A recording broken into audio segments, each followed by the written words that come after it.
नमस्कार, आज की बात में आपका स्वागत है। राहुल गांधी और उनकी कांग्रेस पार्टी को आज एक जोर का झटका धीरे से लगा। इंडिया एआई इम्पैक्ट समिट में शर्टलेस प्रोटेस्ट पर पुलिस ने आज बड़ा एक्शन लिया। पूरी दुनिया के सामने भारत की इमेज खराब करने के लिए किए गए हंगामे के केस में दिल्ली पुलिस ने इंडियन यूथ कांग्रेस के अध्यक्ष उदय भानु चिब को अरेस्ट कर लिया। शर्टलेस प्रदर्शन को लेकर यह 8वीं गिरफ्तारी है। दिल्ली पुलिस के मुताबिक उदय भानु चिब वो मास्टरमाइंड है जिसने इंडिया एआई इम्पैक्ट समिट में प्रदर्शन की साजिश रची और वहां हंगामा करने वाले यूथ कांग्रेस के वर्कर्स के लिए लॉजिस्टिक्स का इंतजाम किया। पटियाला हाउस कोर्ट ने उदय भानु चिब को 4 दिन के लिए पुलिस हिरासत में भेज दिया है। लेकिन राहुल गांधी ने इस गिरफ्तारी को लेकर सवाल उठाए। कांग्रेस के नेता भी पूछ रहे हैं कि जब उदय भानु चिब घटनास्थल पर मौजूद नहीं थे तो उन्हें अरेस्ट क्यों किया गया? क्या सरकार कांग्रेस को डराने की कोशिश कर रही है? मैं आपको राहुल गांधी की बात सुनवाऊंगा और यह भी बताऊंगा कि हंगामा करने वाले कार्यकर्ताओं को राहुल ने बब्बर शेर क्यों कहा, और यह भी बताऊंगा कि बीजेपी ने राहुल गांधी को ही कॉम्प्रोमाइज क्यों कह दिया। लेकिन सबसे पहले आपको बताता हूं कि दिल्ली पुलिस ने करीब 15 घंटे की पूछताछ के बाद उदय भानु चिब को किन आरोपों के आधार पर गिरफ्तार किया। दिल्ली पुलिस ने उदय भानु चिब की गिरफ्तारी की जो वजह बताई है उसमें उन्हें मुख्य साजिशकर्ता माना गया है, कॉन्स्पिरेटर कहा गया है। पुलिस का कहना है कि भारत मंडपम में 20 फरवरी को एआई समिट के दौरान जो हंगामा हुआ उसके चीफ कॉन्स्पिरेटर उदय भानु चिब ही थे। उनके कहने पर ही देश विरोधी नारे लगाए गए। उदय भानु चिब ने अपनी पार्टी के नेताओं से भारत मंडपम में दंगे जैसे हालात बनाने को कहा था। इतना ही नहीं, उन पर पुलिस अधिकारियों को ड्यूटी से रोकने और उन पर हमला करने का भी आरोप है। यह भी कहा गया कि उदय भानु चिब ने पुलिस जांच में सहयोग नहीं किया। हंगामा करने वाले जो फरार आरोपी हैं उनके नाम नहीं बताए। पुलिस का दावा है कि इस घटना में कई राज्यों के कांग्रेस कार्यकर्ता शामिल हैं। नेटवर्क बड़ा है, इसलिए भी केस जांच के लिए दिल्ली पुलिस की क्राइम ब्रांच को सौंप दी गई है। बाकी की इन्वेस्टिगेशन क्राइम ब्रांच की इंटरस्टेट सेल करेगी। इस संदर्भ में पूरी साजिश का पता करने के उद्देश्य से अन्य राज्यों की पुलिस के साथ भी लगातार समन्वय स्थापित कर छापेमारी की जा रही है। जांच के दौरान भारतीय न्याय संहिता की धाराओं 191(1) तथा 192 को भी जोड़ा गया है। अब तक की जांच के आधार पर गहन षड्यंत्र के तहत इस अपराध को अंजाम दिया गया है और इसके पुख्ता प्रमाण हमें मिल चुके हैं। मामले की बहुराज्यीय पृष्ठभूमि, आरोपियों के बीच निहित वित्तीय एवं लॉजिस्टिक नेटवर्क के कारण तथा जांच की व्यापक आवश्यकता को ध्यान में रखते हुए इस प्रकरण की आगे की जांच क्राइम ब्रांच की इंटरस्टेट सेल को स्थानांतरित कर दी गई है। लेकिन कांग्रेस में ऊपर से लेकर नीचे तक हर नेता अभी भी इस हंगामे को जस्टिफाई करने में लगा है। उदय भानु चिब के अरेस्ट होते ही राहुल गांधी ने कहा कि शांतिपूर्ण विरोध करना कांग्रेस के खून में है। उन्हें युवा कांग्रेस के अपने बब्बर शेर साथियों पर गर्व है जिन्होंने कॉम्प्रोमाइज्ड पीएम के खिलाफ बिना डरे देश के हित में आवाज उठाई। राहुल ने कहा कि वो और पूरी कांग्रेस पार्टी अपने बब्बर शेर साथियों के साथ मजबूती से खड़े हैं।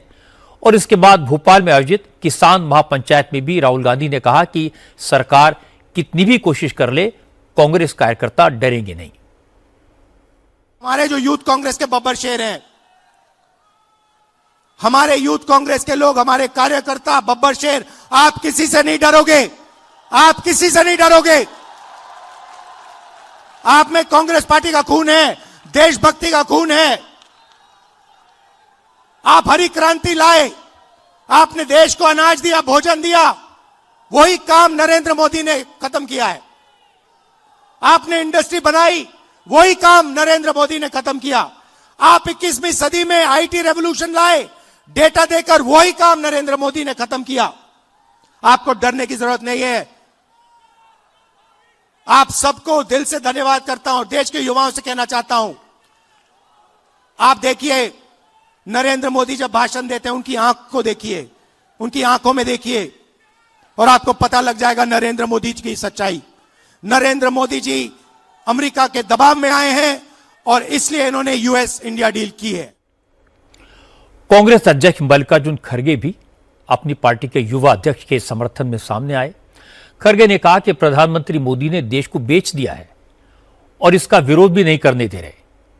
खड़गे ने कहा कि 6 दशक के अपने सियासी सफर में उन्होंने ऐसा कभी नहीं देखा कि पीसफुल प्रोटेस्ट करने वालों के खिलाफ इतनी सख्त कार्रवाई की जा रही हो। ट्रम्प हमारे को गुलाम बना रहा है और ये गुलामी में ढकेलने का काम और हमको बाउंडेड लेबर बनाने का काम मोदी जी कर रहे हैं। नौजवान लोग एक प्रोटेस्ट किए हैं तो हमेशा प्रोटेस्ट करने के बाद कहीं दूर ले जाके छोड़ देते हैं, कहीं वहीं छोड़ देते हैं, कहीं बॉन्ड लेके छोड़ देते हैं। लेकिन ये लोग कांग्रेस को निशाना बना के कांग्रेस में डर पैदा करने के लिए ये लोग काम कर रहे हैं। तो कांग्रेस डरने वाली नहीं है और कांग्रेस डरपोक नहीं है। लेकिन बीजेपी राहुल गांधी को भस्मासुर बता रही है। गौरव भाटिया ने कहा कि राहुल की मोहब्बत की दुकान में अब सिर्फ बेशर्मी का सामान है। बीजेपी ने इस पर भी ऐतराज जताया कि राहुल गांधी ने प्रोटेस्ट करने वालों की तुलना महात्मा गांधी और भगत सिंह से क्यों की। ये राहुल गांधी कर रहे हैं देश को शर्मिंदा, और देश को शर्मिंदा करने के प्रयास में ये खुद परत दर परत नंगे होते जा रहे हैं। भस्मासुर राहुल गांधी, जो कांग्रेस के कार्यकर्ता उसके इशारे पे नंगा नाच करेंगे, उनकी तुलना हमारे महात्मा गांधी जी से करेंगे, भगत सिंह जी से करेंगे। कुछ समय पहले तक तो आप नौटंकी करते हुए मोहब्बत की दुकान बता रहे थे। मैं मोहब्बत की दुकान लगाऊंगा। ये जो नकली राहुल गांधी की दुकान है, मोहब्बत की दुकान, इसमें केवल नंगाई और बेशर्मी का सामान। बीजेपी एमपी निशिकांत दुबे ने भी देश का नाम खराब करने के लिए कांग्रेस को आड़े हाथों लिया। दुबे ने कहा कि लोकतंत्र में सबको विरोध करने की आजादी होती है, लेकिन इसकी भी एक लिमिट होती है। इंटरनेशनल समिट में कपड़े उतारकर प्रोटेस्ट करने वालों को बिल्कुल बर्दाश्त नहीं किया जाएगा। किस प्रकार किया जाता है?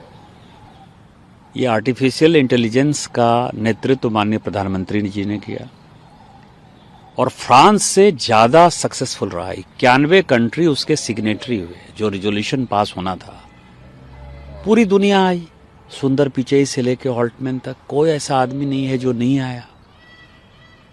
इसके लिए जश्न मनाना था। आपने क्या किया? आपने जो है अपने नंगई का परिचय दिया। कांग्रेस नंगी पार्टी है, उसका नंगई का जो है, इससे बड़ा क्या सबूत हो सकता है? यह आश्चर्य की बात है कि यूथ कांग्रेस की जिस हरकत पर कांग्रेस को शर्मिंदगी होनी चाहिए थी, राहुल गांधी उसे बहादुरी बता रहे हैं। सवाल प्रोटेस्ट पर नहीं है। सवाल यह कि कांग्रेस ने प्रोटेस्ट के लिए गलत जगह क्यों चुनी। एआई के इंटरनेशनल समिट के वेन्यू के अंदर जाकर प्रोटेस्ट क्यों किया। प्रश्न यह नहीं है कि सरकार का विरोध किया। प्रश्न यह है कि एआई समिट में बहन बेटियों के सामने कपड़े उतारकर कांग्रेस के लीडर्स क्या साबित करना चाहते थे। वो इसे युवाओं के लिए प्रोटेस्ट बता रहे हैं, तो क्या उन्होंने ये नहीं देखा कि वहां मौजूद युवाओं ने ही कांग्रेस के नेताओं को रोका और वहां से भगाया। जहां तक केस बनाने और अरेस्ट करने का मामला है, अगर पुलिस यह नहीं करती तो यूथ कांग्रेस के यही नेता कहते कि मोदी हमसे डर गया। चोरी और सीनाजोरी दोनों एक साथ नहीं चलते। राहुल गांधी ने आज भारत अमेरिका ट्रेड डील का मुद्दा भी उठाया। भोपाल में किसान चौपाल के दौरान राहुल गांधी ने पहले यह आरोप लगाया कि देश के इतिहास में पहली बार ऐसा हुआ है जब नेता प्रतिपक्ष को सदन में बोलने नहीं दिया गया।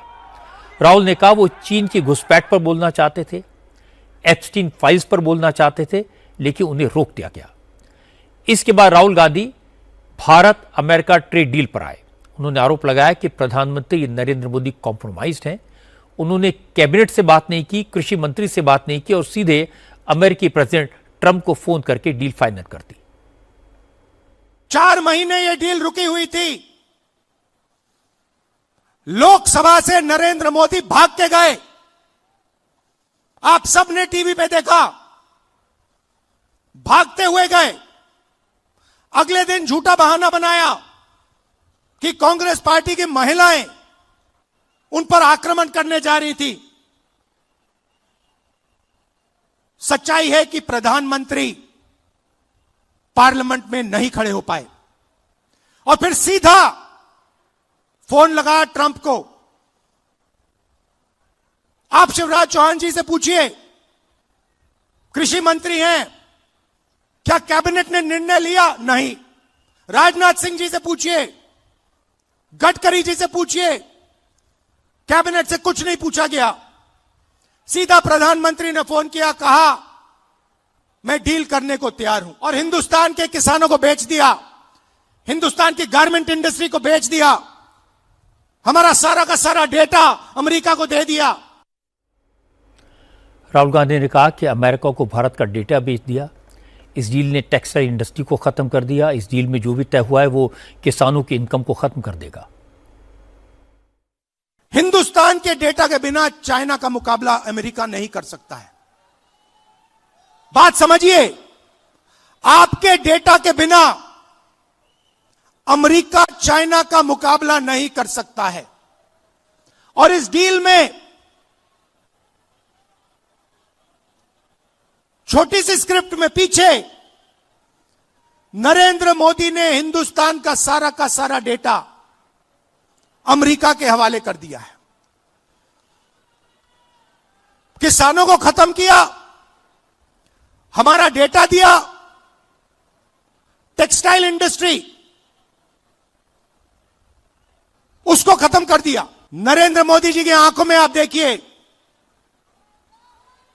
उनके भाषण देखिए, कल का भाषण देखिए, उनकी आंख में आंख मिला के देखिए, आपको दिखेगा कि नरेंद्र मोदी कॉम्प्रोमाइज्ड है, नरेंद्र मोदी को फंसा दिया गया है और नरेंद्र मोदी ने दबाव में आकर यह डील की है। यह डील नहीं है, यह किसान के दिल में तीर है। जब राहुल गांधी ने कहा कि प्रधानमंत्री कॉम्प्रोमाइज्ड हैं, उन पर प्रेशर है, तो बीजेपी ने करारा जवाब दिया। बीजेपी सांसद निशिकांत दुबे ने कहा कि प्रधानमंत्री को कॉम्प्रोमाइज बताने वाले लोग खुद कॉम्प्रोमाइज्ड हैं। उन्होंने कहा, राहुल बताएं उनकी विदेश यात्राओं का खर्च कौन उठाता है? खुद कॉम्प्रोमाइज्ड है ना। सोरोस फाउंडेशन, यूएसएड और फोर्ड फाउंडेशन के दलाल बैठे हुए हैं सैम पित्रोदा। आप ये बताइए कि गांधी परिवार का इनकम का स्रोत क्या है? और ये रोज जो जाते हैं, कभी वियतनाम जाते हैं, कंबोडिया जाते हैं, फिलीपींस जाते हैं, यूएस जाते हैं, यूके जाते हैं, इनके यात्रा का खर्चा कौन देता है? और यदि सैम पित्रोदा देते हैं तो वो फाउंडेशन देता है, तो वो फाउंडेशन देता है तो आप कॉम्प्रोमाइज्ड है ना। वहीं से आकर कोई अलग एजेंडा बनाते हैं। कभी इलेक्शन कमीशन के ऊपर क्वेश्चन है, कभी आर्मी के ऊपर क्वेश्चन है, कभी लोकतंत्र के ऊपर क्वेश्चन है, कभी लोकसभा के ऊपर क्वेश्चन है, कभी अग्निवीर के ऊपर क्वेश्चन है। ये देश को खत्म कर देना चाहते हैं। कांग्रेस पार्टी अपनी अंतिम लड़ाई लड़ रहा है। रबी और खरीफ की फसल क्या होती है, एक बार इस पे प्रकाश डाल दे। हमारा दलहन में क्या क्या फसलें होती है थोड़ा ये बता दे। तिलहन में भी कौन कौन सी फसलें होती है और किस प्रकार से उसको बढ़ावा दे। और ये बात बताए राहुल गांधी जी, माफ़ी मांगे हमारे राज्य की जनता से कि उनकी सरकार 1956 में कांग्रेस बनी और कांग्रेस के माध्यम से सरकार का गठन हुआ और 1956 में मध्य प्रदेश का जन्म हुआ। तब से लेकर 2002-03 तक राज्य के अंदर सिंचाई का रकबा केवल 7.5 लाख हेक्टेयर क्यों रहा? ये नदियाँ भी थी, खेत भी थे, किसान भी थे, सब कुछ संसाधन वही थे। लेकिन कांग्रेस ने किसानों के साथ अन्याय किया तो खेती का रकबा सीमित रहा। मुझे गर्व है हमारी सरकार के गठन तक साध्वी उमाश्री भारती, बाबूलाल जी गौर, शिवराज सिंह जी चौहान, इन्होंने 7.5 लाख से बढ़ा करके जब हमारी सरकार आई तब 44 लाख हेक्टेयर तक सिंचाई का रकबा बढ़ाया। तो 20 साल में ये कितना बढ़ा और उनके टाइम क्या हुआ, और जितना उनने 55 साल में किया, राहुल गांधी जी और कांग्रेस के लोग हमको धन्यवाद दें कि इतना उससे ज़्यादा 10 लाख हेक्टेयर तो हमने 1.5 साल में कर दिया। राहुल गांधी 5 बार के एमपी हैं, पर उनके शब्द एक जिद्दी बच्चे वाले क्यों होते हैं? राहुल गांधी नेता विपक्ष हैं, लेकिन वो एक नौसिखे नेता की तरह क्यों बोलते हैं? बिना सबूत के प्रधानमंत्री को कॉम्प्रोमाइज कहना कैसे जस्टिफाइड हो सकता है? इस बात का क्या सबूत है कि मोदी ट्रंप के आगे झुके? इस बात का क्या प्रमाण है कि भारत अमेरिका के दबाव में आया? जो डील हुई नहीं, उसको लेकर आरोप लगाने का क्या मतलब? लोकतंत्र में सवाल उठाने का अधिकार सबको है, आरोप लगाने का हक सबको है, लेकिन जब आप एक जिम्मेदार पद पर हों तो आरोप लगाने के लिए जस्टिफिकेशन होना चाहिए, प्रमाण होना चाहिए, प्रूफ होना चाहिए। राहुल गांधी ने पहले जब जब इस तरह के आरोप लगाए हैं, न वो कोर्ट में टिके न जनता की अदालत में। कहावत है कि झूठ के पांव नहीं होते, इसलिए वो ज्यादा नहीं टिकता। पॉक्सो एक्ट मामले में ज्योतिष पीठ के शंकराचार्य स्वामी अविमुक्तेश्वरानंद ने इलाहाबाद हाई कोर्ट में अग्रिम जमानत की याचिका डाली है। हालांकि स्वामी अविमुक्तेश्वरानंद से आज भी पूछताछ नहीं हुई, लेकिन प्रयागराज पुलिस की एक टीम ने आज हरदोई जाकर पीड़ित बच्चों का बयान दर्ज किया। पुलिस के सामने नाबालिग बटकों ने स्वामी अविमुक्तेश्वरानंद समेत दूसरे लोगों पर लगाए गए आरोपों की पुष्टि की है, कंफर्म किया है। पीड़ितों के बयान के आधार पर पुलिस साक्ष्यों को तलाशने में जुटी है। इस दौरान स्वामी अविमुक्तेश्वरानंद ने एक बड़ा खुलासा करने का दावा किया। उन्होंने आज एक फोटो मीडिया के साथ शेयर की। इस तस्वीर में प्रयागराज के additional police commissioner Ajay Pal Sharma और आशुतोष ब्रह्मचारी एक साथ दिखाई दे रहे हैं। अजय पाल शर्मा को पिछले साल ही प्रमोट करके डीआईजी बनाया गया था। देखने से फोटो पुरानी लग रही है, जिसमें अजय पाल शर्मा केक काट रहे हैं और आशुतोष ब्रह्मचारी उनके साथ खड़े हैं। अब स्वामी अविमुक्तेश्वरानंद पूछ रहे हैं कि जिस आशुतोष ब्रह्मचारी पर 2 दर्जन से ज्यादा केस हैं, जो खुद हिस्ट्री शीटर है, वो एक आईपीएस अफसर के साथ क्या कर रहा है?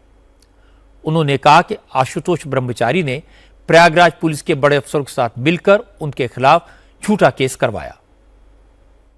कि 18 तारीख को सवेरे संगम के नोच पर हमको रोका गया। उसके बाद फिर जो कुछ तांडव करना था किया गया। उसके बाद 18 तारीख की शाम को ही एक मुकदमा यही व्यक्ति करता है, तथाकथित जी महाराज, और वो कहता है कि हम रास्ते से जा रहे थे अपनी यात्रा लेकर के। हमारे जो शिष्य हैं, प्रमुख शिष्य मुकुंदानंद जी, वो आए और उन्होंने हमको पटक दिया और पटक करके हमारा गला दबा रहे थे, माने मारना ही चाहते थे। कुंभ के माने माघ के मेले में मौनी अमावस्या के दिन, जिस दिन तिल रखने की जगह नहीं रहती है, सब रास्ते भरे रहते हैं, उस दिन एक जो है 24-25 साल का सन्यासी, एक जो है हट्टा कट्टा, देख ही रहे हैं 50 साल से तो कम नहीं है, इनको पटक करके और गला दबा रहा था एक बार। और उसके बाद हम पालकी पर बैठे थे, वहीं से हमने एक बहुत वजनदार चीज फेंकी और वो अगर हम हट न जाते तो हमारे ऊपर ही गिरती और हम मर जाते। ये मुकदमा उन्होंने उसी शाम 18 तारीख की शाम को दाखिल कर दिया। अब आप बताइए कि 18 तारीख की शाम को ही ये व्यक्ति कहाँ से सक्रिय हो जाता है? इसके पहले इसका नाम तक हम नहीं जानते हैं। ये सक्रिय हो गया, किसने सक्रिय कर दिया? अजय पाल शर्मा वहाँ पर ड्यूटी पर है और वो शामली में पहले लंबा समय तक कायम कर चुके हैं और वहीं से इनकी दोस्ती हो चुकी थी। अब वो 18 तारीख की शाम को ही ला दिया जाता है कि भाई आओ तुम अब जरा हमारे लिए खेलना शुरू करो। मुकदमा किया। स्वामी अविमुक्तेश्वरानंद के खिलाफ केस पुलिस के कहने पर नहीं बल्कि कोर्ट के आदेश पर हुआ है। आज उन्होंने इसको लेकर भी एक बड़ी बात कही। स्वामी अविमुक्तेश्वरानंद ने कहा कि उनके खिलाफ कोई सबूत है ही नहीं। अगर पुलिस केस दर्ज करती तो सबूत जुटाना मुश्किल हो जाता, इसलिए उनके खिलाफ बंदूक कोर्ट के कंधे पर रखकर चलाई गई। सबसे बड़ा सवाल यही आता है कि पुलिस ने मामला क्यों नहीं दर्ज किया। देखिए, पॉक्सो एक्ट के मामले में आप लोग कहते हैं इसमें तो गिरफ्तारी जरूर होती है, लेकिन आप इस बात को भूल जाते हैं कि पॉक्सो एक्ट में अगर कोई लड़का आया है, कह रहा है मेरे साथ दुराचार हुआ है, तो पुलिस को तत्काल दर्ज कर लेना है, मान लेना है कि ऐसा हुआ है। तो आप बताइए कि पॉक्सो एक्ट का मुकदमा जब पुलिस के थाने में गया, ये महाराज जो आप लोग जी महाराज कह रहे हैं, वो लेके गए, तो आप बताइए कि पुलिस ने क्यों दर्ज नहीं किया। यही चोर की दाढ़ी में तिनका निकल करके आ जाता है कि पॉक्सो का मुकदमा लेकर के एक व्यक्ति 2 लड़कों को लेकर के गया कि नाबालिग हैं, इनके साथ बड़ा दुराचार हुआ है, फिर भी पुलिस दर्ज नहीं करती है। क्यों नहीं करती है? पॉक्सो जैसा मुकदमा, उसमें तो तत्काल पुलिस को सक्रिय हो जाना चाहिए। जो बच्चा कह रहा है उसी को मान लेना चाहिए और मान करके तत्काल उसका मेडिकल कराना चाहिए, तत्काल उसको जुवेनाइल बोर्ड को सौंप देना चाहिए, तत्काल उस पर कार्रवाई करनी चाहिए। तो सवाल यह है कि पुलिस ने क्यों नहीं दर्ज किया? क्यों? सुनिए, क्योंकि चोर की दाढ़ी में तिनका होता है। पुलिस ही एक कहानी बना रही थी, इसलिए पुलिस को डर था कि गड़बड़ ना हो जाए। ऐसा करते हैं, कोर्ट से आदेश करवा के तब करते हैं, तब कोर्ट से आदेश करवा करके तब ये दाखिल कर दिया गया मुकदमा। अब उनके पास डाल हो गई कि साहब हम तो कोर्ट से आए हैं, हमने डायरेक्ट नहीं किया। क्यों नहीं किया?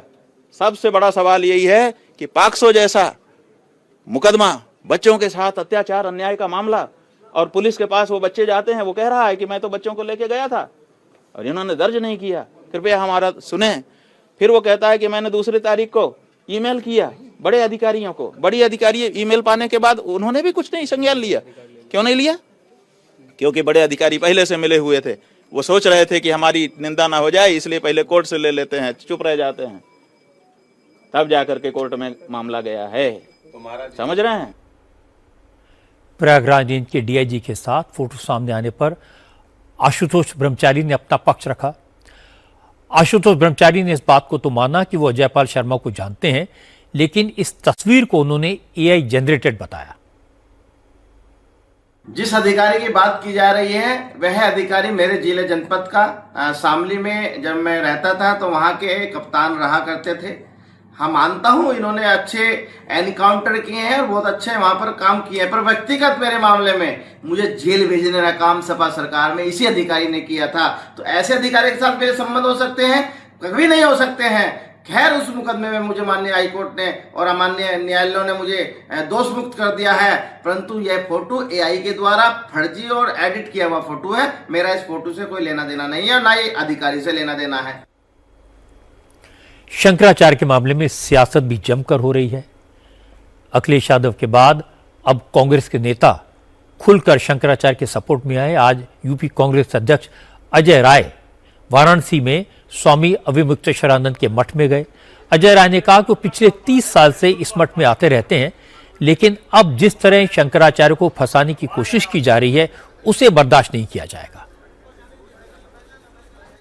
जो ज्योतिर्मठ के हमारे शंकराचार्य हैं, ज्योतिर्पीठ के, वहाँ पे आया हूँ और ये मेरा कोई पहला नहीं, मैं 30 सालों से जुड़ा हूँ इस स्थान से और इनका आशीर्वाद। आज ये सरकार अत्याचार अन्याय करा रही है अपने लोगों से और पूरी तरीके से पर्दे के पीछे से पूरा खेल खेलने का काम कर रही है। तो पूरी तरीके से एक एक हमारा कार्यकर्ता, एक एक कांग्रेस का कार्यकर्ता डटकर खड़ा है। अत्याचार अन्याय होगा, हम लोग खड़े। पत्र कल लिखा है प्रधानमंत्री जी की, मुख्यमंत्री जी आज पूरी तरीके से शंकराचार्य का अपमान करा रहे हैं, उनको अपमानित कराने का प्रयास कर रहे हैं। प्रधानमंत्री जी चुप मत रहिए, क्योंकि काशी के सांसद हैं, तत्काल उस पर हस्तक्षेप करिए और निष्पक्ष जांच कराइए। शंकराचार्य पर जो आरोप लगा उसके पीछे कौन है? पूरी तरीके से भारतीय जनता पार्टी और भाजपा की सरकार है, क्योंकि उनके जो लोग, जिन लोगों ने मुकदमा किया है वो सब लोग भारतीय जनता पार्टी के पोषक हैं और भारतीय जनता पार्टी के साथ काम करने वाले लोग। कल तक तो स्वामी अविमुक्तेश्वरानंद कह रहे थे कि वो जेल जाने के लिए तैयार हैं, लेकिन आज वो एंटीसिपेटरी बेल के लिए हाईकोर्ट पहुंच गए। कल तक तो वो कह रहे थे कि उन्हें पुलिस का इंतजार है, आज उन्होंने एडिशनल पुलिस कमिश्नर पर मिली भगत का इल्जाम लगाया। अविमुक्तेश्वरानंद नेताओं से मिल रहे हैं, राजनीतिक बयानबाजी कर रहे हैं, इसलिए यह मामला धर्मगुरु का और शंकराचार्य का नहीं रहा। यह सियासत का खेल है जिसमें दोनों तरफ से चोट होगी। आरोप प्रत्यारोप का दौर अब लंबा चलेगा। एक बड़ी खबर अमेरिका से आई है। अमेरिका के प्रेसिडेंट डोनाल्ड ट्रंप ने एक बार फिर अपनी हत्या होने की आशंका जताई है। वॉशिंगटन में एक प्रोग्राम के दौरान ट्रंप ने कहा कि वो अपने समर्थकों को हमेशा याद रखेंगे, क्योंकि पता नहीं उनकी जिंदगी कितने दिन की है। कई लोग बंदूक लेकर उनकी जान के पीछे पड़े हैं, वो कब कामयाब हो जाएं इसका किसी को पता नहीं। I don't know how long I'll be around. Got a lot of people gunning for me, don't I? Huh? But I will not forget them. I'm never going to forget them. Trump ने अपनी जान को खतरा क्यों बताया, उसकी वजह आपको बता देता हूं। असल में 2 दिन पहले एक शख्स बंदूक और गैस का कैन लेकर फ्लोरिडा में ट्रंप के रिजॉर्ट में घुस गया था। उस वक्त ट्रंप का मारे लागो रिजॉर्ट भारी सुरक्षा के घेरे में था। अमेरिकन सीक्रेट सर्विसेज के जवानों ने बंदूक के साथ घुसपैठ करने वाले 21 साल के युवक को मार गिराया। वो अमेरिका के नॉर्थ कैरोलिना स्टेट का रहने वाला था और कई दिनों से अपने घर से गायब था। अभी यह पता नहीं चला है कि क्या वो नौजवान प्रेसिडेंट ट्रंप की हत्या के इरादे से आया था, वो रिजॉर्ट में क्यों घुसा था। इस मामले की जांच FBI कर रही है। अच्छी बात यह रही कि जब यह शख्स ट्रंप के रिजॉर्ट में घुसा तब प्रेसिडेंट ट्रंप वहां नहीं थे। उस वक्त डोनाल्ड ट्रंप अपनी वाइफ मेलानिया ट्रंप के साथ व्हाइट हाउस में थे। प्रेसिडेंट ट्रंप फ्लोरिडा के अपने रिजॉर्ट में ही वीकेंड बिताते हैं।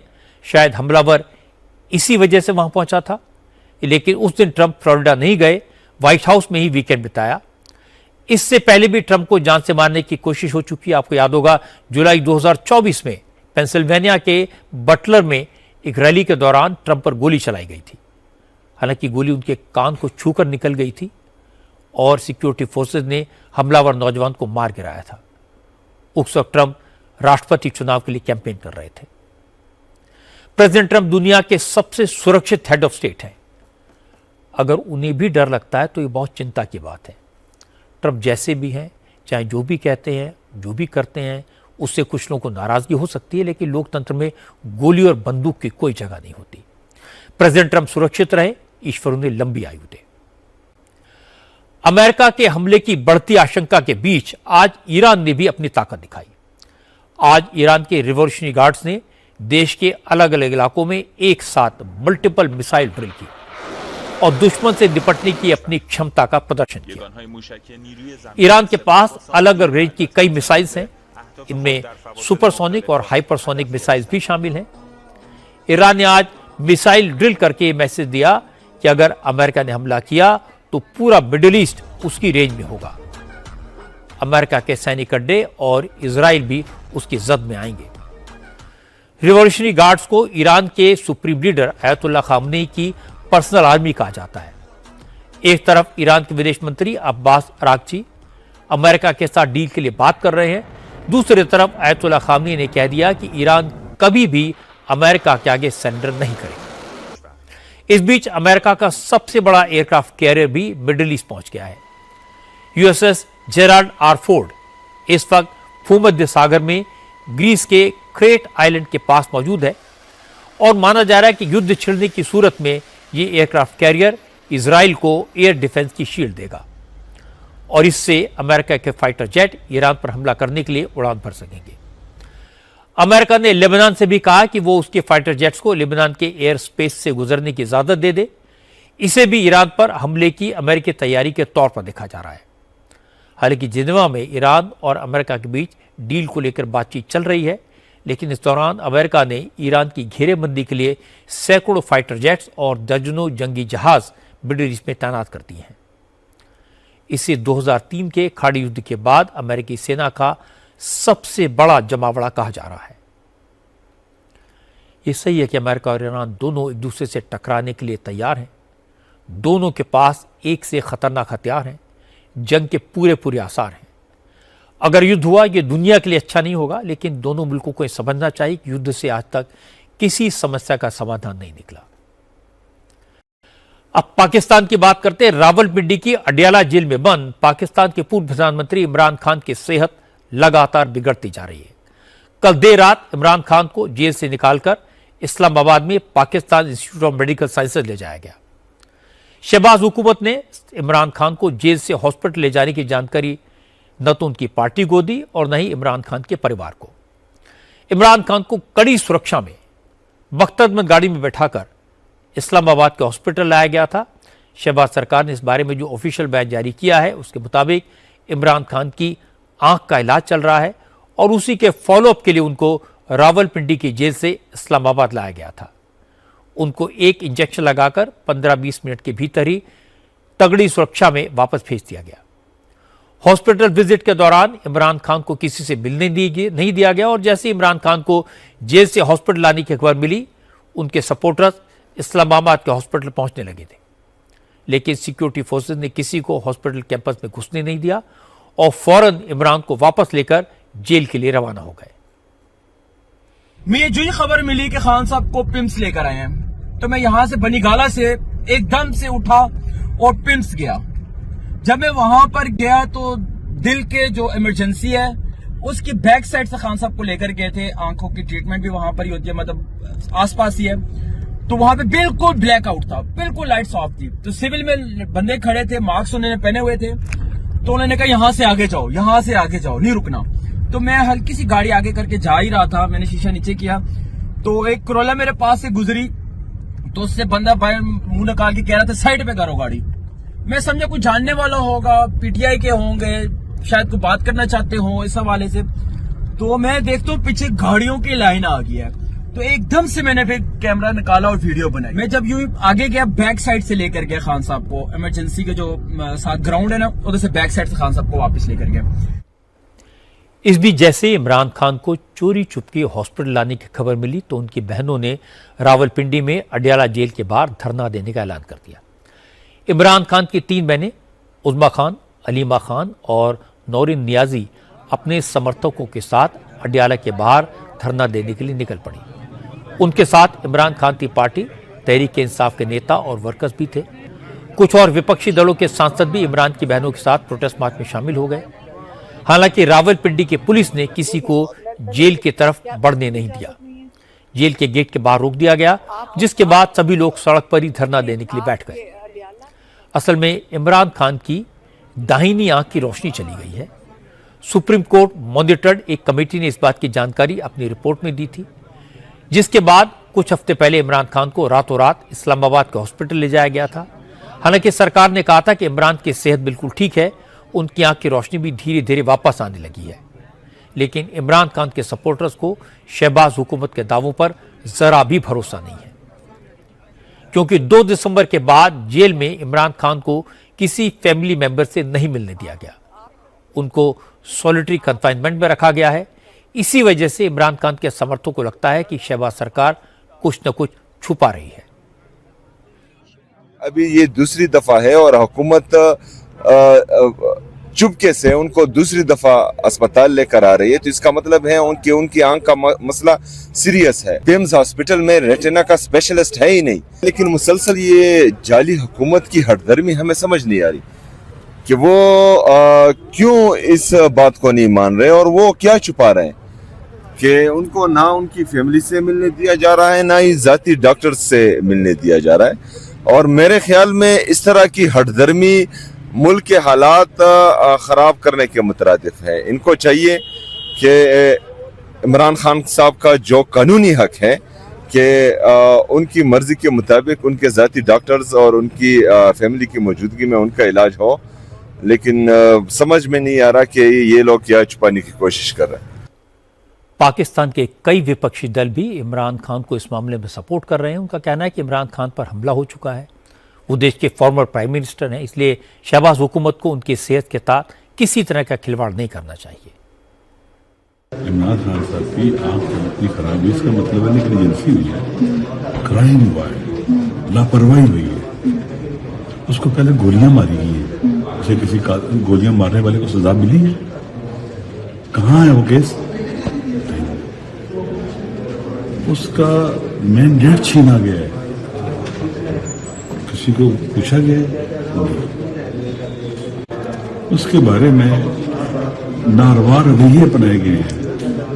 उसकी जो मुलाकात, उसका हक है उसकी फैमिली के साथ मुलाकात कराई जाए, उसके लोगों के साथ, वो नहीं करवाई जा रही। ये हक है उसका, नहीं दिया जा रहा। ये बात तो तय है कि जेल में बंद इमरान खान की तबीयत ठीक नहीं है, वरना रात के अंधेरे में उन्हें हॉस्पिटल ले जाने की क्या जरूरत थी। लेकिन पाकिस्तान की सरकार और इमरान के सपोर्टर्स के बीच ट्रस्ट डेफिसिट है और हुकूमत इमरान की बीमारी को छुपाकर इस अविश्वास को, इस मिसट्रस्ट को और बढ़ा रही है। बीमारी के मामले में कुछ छुपाने की जरूरत नहीं है। सरकार जिस तरह इमरान के घर वालों को उनसे मिलने से रोक रही है, उससे उनके समर्थकों में बेचैनी बढ़ना लाजमी है और इमरान खान के सपोर्टर्स की ये नाराजगी, ये बेचैनी शहबाज सरकार को मुसीबत में डाल सकती है। उत्तर प्रदेश के लखनऊ से आज दिल दहलाने वाली रिपोर्ट आई। लखनऊ में एक बेटे ने अपने कारोबारी पिता की गोली मारकर हत्या कर दी। इसके बाद सबूत मिटाने के लिए शव के टुकड़े टुकड़े कर दिए, हाथ पैर घर से दूर ले जाकर फेंक दिए और धड़ को प्लास्टिक के नीले ड्रम में भर दिया।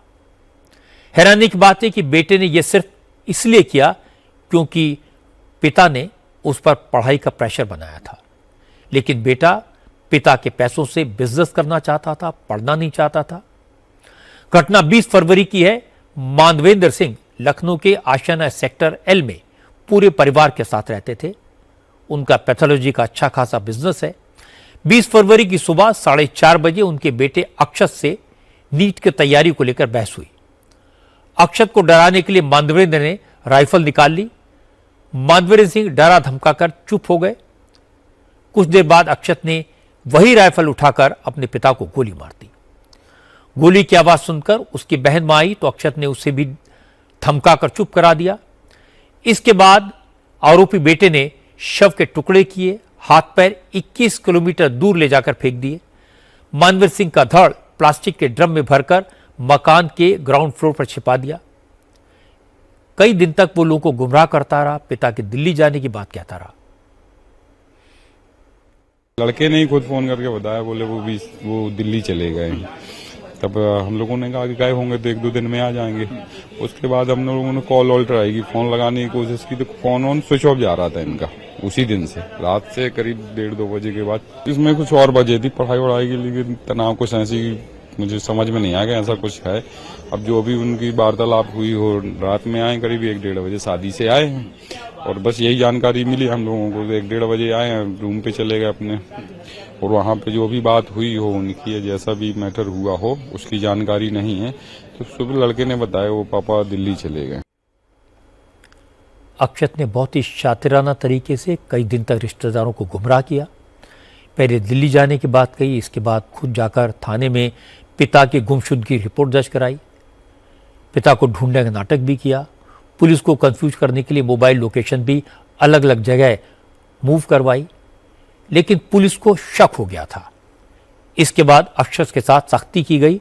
तो पहले उसने पिता के सुसाइड करने की बात कही, लेकिन ज्यादा सख्ती हुई तो उसने जुर्म कबूल कर लिया। जैसा अभी तक अभियुक्त ने अपना जुर्म इकबाल किया है, उसमें वो बता रहा है कि उसके पिताजी उस पर प्रतियोगी परीक्षाओं के लिए तैयारी करने के लिए दबाव बनाते थे। इस क्रम में सुबह सुबह झगड़ा हुआ और राइफल से इसने गोली चला दी, जिसके कारण उनकी मौके पर ही मृत्यु हो गई। शव को साक्ष्य मिटाने के क्रम में शव के कुछ टुकड़े किए हैं और उसमें से जैसा कि उसने अभी बताया है कि हाथ और पैर को काट करके किसी जगह पे उसने फेंक दिया है और जो बॉडी का जो मेन धड़ है वो इनके ग्राउंड फ्लोर से मिला है, जिसकी उसने खुद ही बता दिया है। हत्यारा बेटा अक्षत जो कुछ कह रहा है उस पर किसी को भरोसा नहीं है। मानवीर सिंह के पड़ोसी बताते हैं कि अक्षत पहले भी घर से 5 लाख रुपए लेकर भाग गया था। उस वक्त भी पिता से उसका पढ़ाई को लेकर खूब विवाद हुआ था।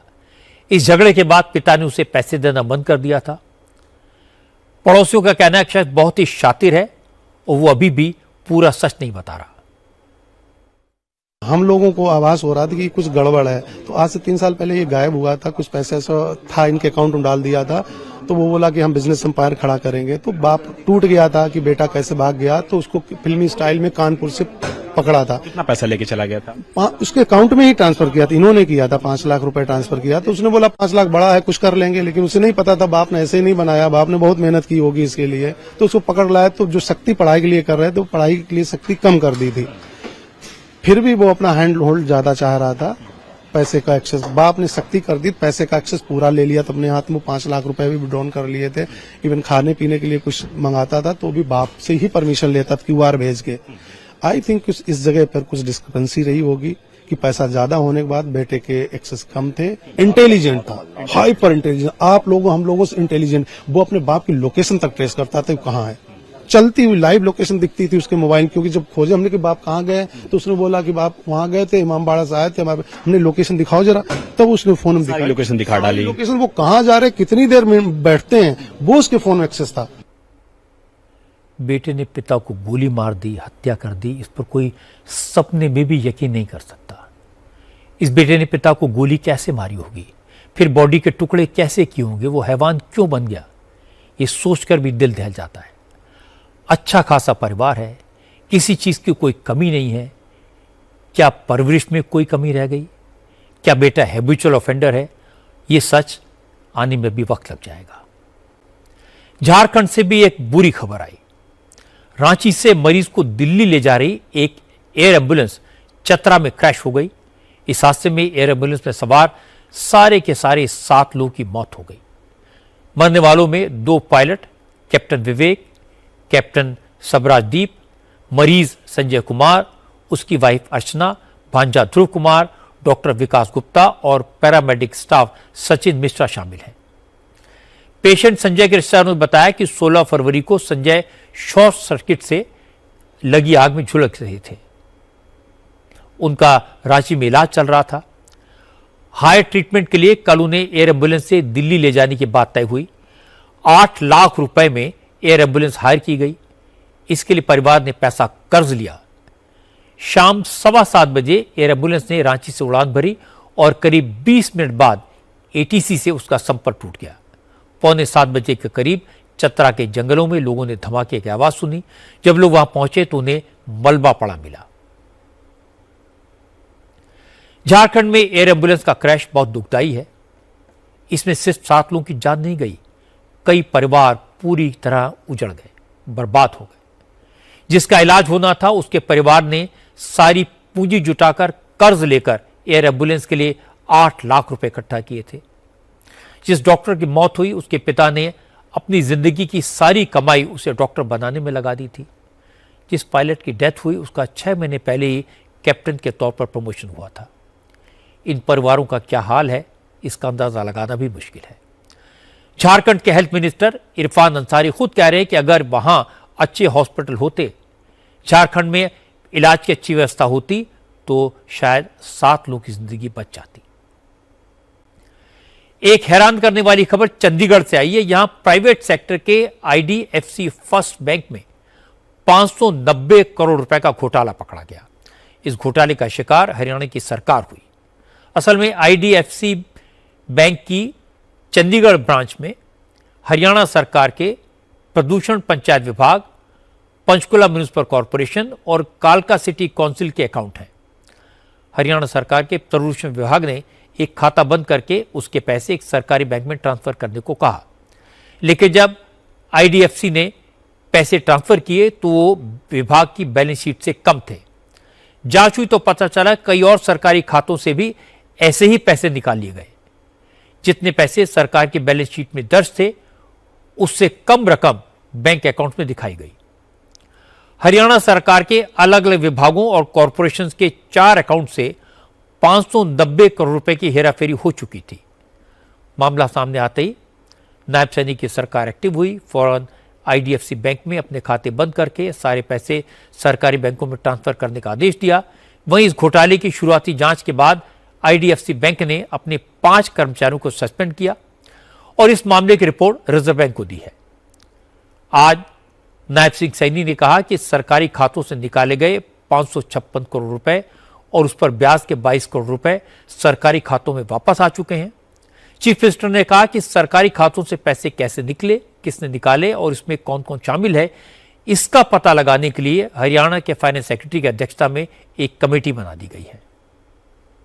24 घंटे के अंदर अंदर हमारी सारी राशि वो वापिस हमारे खातों में जमा हो गई है। बैंक द्वारा 556 करोड़ रुपए जमा कराए गए थे, जिसमें लगभग 22 करोड़ रुपए ब्याज का भी हमने लिया है। प्रकरण मुख्य रूप से बैंक की एक ही शाखा चंडीगढ़ के 4-5 मिडिल और लोअर क्लास के कर्मचारी थे, जिन्होंने मिली भगत करके इस बात को अंजाम दिया। सरकार बैंक के साथ मिलकर के माननीय अध्यक्ष जी यह सुनिश्चित करेगी कि इस प्रकरण में शामिल रहने वाले बैंक कर्मी या कोई निजी व्यक्ति या कोई सरकारी कर्मचारी भी है, उसके खिलाफ सख्त कार्रवाई करेंगे।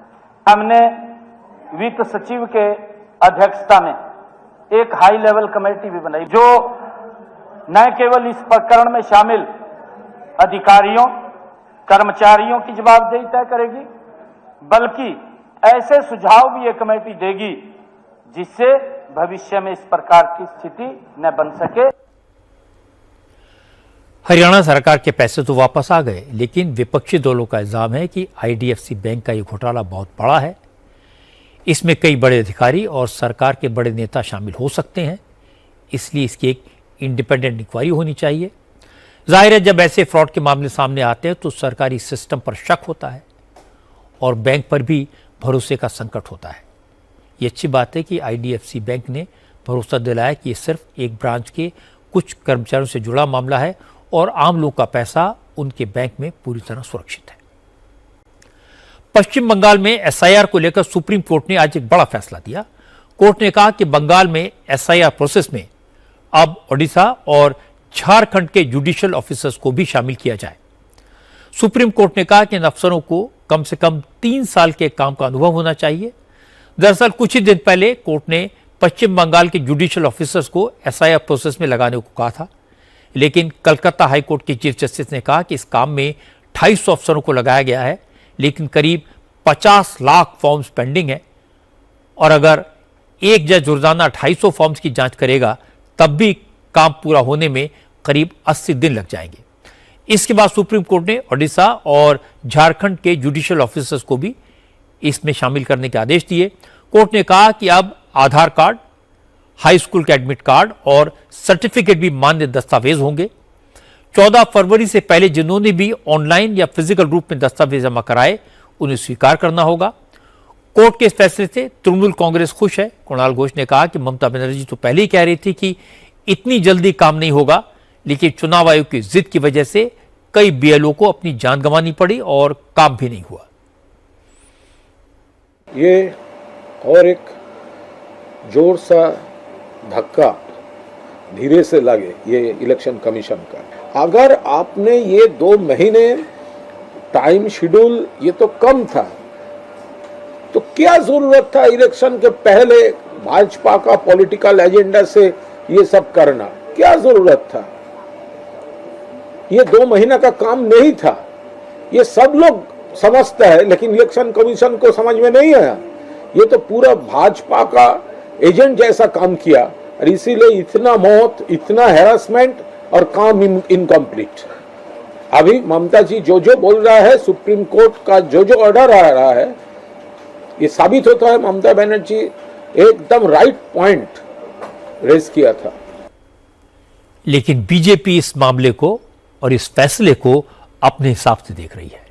बंगाल बीजेपी के अध्यक्ष शमगे भट्टाचार्य ने कहा कि दूसरे राज्यों से जुडिशियल ऑफिसर्स लाने का मतलब यह है कि कोर्ट को बंगाल सरकार पर कोई भरोसा नहीं है। दूसरे राज्य से जजेस को लाने का मतलब क्या है? पश्चिम बंगाल की इस प्रशासन के ऊपर सर्वोच्च न्यायालय का कोई विश्वास नहीं है। इट्स अ दुर्भाग्यपूर्ण स्थिति है और सुप्रीम कोर्ट का ऐसा निर्देश से यही लोग समझेंगे कि इस राज्य में जो प्रशासन है उसका संपूर्ण रूप से राजनीतिकरण हो चुका है। पश्चिम बंगाल में जो सरकार है ये पश्चिम बंगाल राज्य सरकार नहीं है, ये तृणमूल कांग्रेस सरकार है। तो इसी का कारण ऐसा निर्देश सर्वोच्च अदालत से आ रहा है। सुप्रीम कोर्ट ने फाइनल रोल के लिए पब्लिकेशन करने के लिए 28 फरवरी की डेडलाइन तय की है, लेकिन 28 फरवरी के बाद भी सप्लीमेंट्री लिस्ट को पब्लिश करने की मंजूरी होगी। दोनों लिस्ट को जोड़कर फाइनल इलेक्टोरल लिस्ट पब्लिश की जाएगी। उम्मीद की जानी चाहिए कि बंगाल में एसआईआर पर चल रही सियासत खत्म होगी और इलेक्शन कराने का रास्ता साफ होगा। प्रधानमंत्री के नए कार्यालय सेवातीर्थ में आज मोदी कैबिनेट की पहली बैठक हुई। सबसे बड़ा फैसला केरल के नाम को लेकर हुआ। कैबिनेट ने केरल का नाम बदलकर केरलम करने के प्रस्ताव को मंजूरी दे दी। केंद्रीय मंत्री अश्विनी वैष्णव ने बताया कि अब राष्ट्रपति केरल नाम संशोधन बिल 2028 को केरल विधानसभा की राय के लिए भेजेंगी। विधानसभा की मंजूरी मिलने के बाद केंद्र सरकार संसद में बिल पेश करेगी और संसद से बिल पास होने के बाद केरल का नाम आधिकारिक तौर पर केरलम हो जाएगा।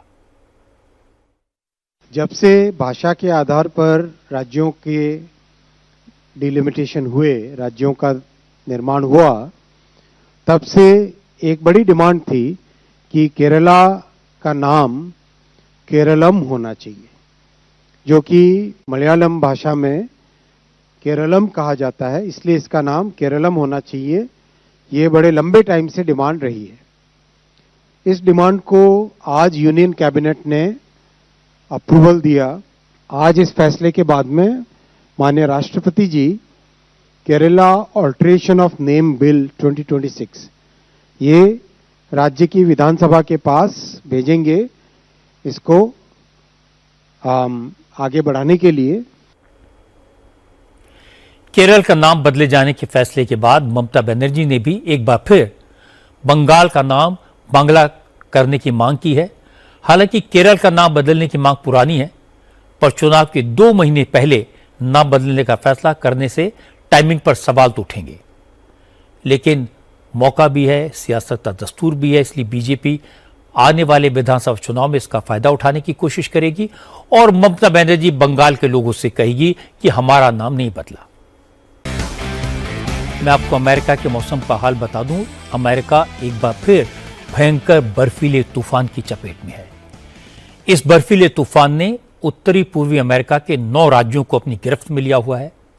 Maryland, New York, new Jersey, Rhode Island, Connecticut, Philadelphia, Pennsylvania, Massachusetts में तेज हवाओं के साथ भयंकर बर्फबारी हो रही है, जिसके बाद न्यूयॉर्क, न्यू जर्सी और कनेक्टिकट राज्यों में इमरजेंसी लगानी पड़ी है।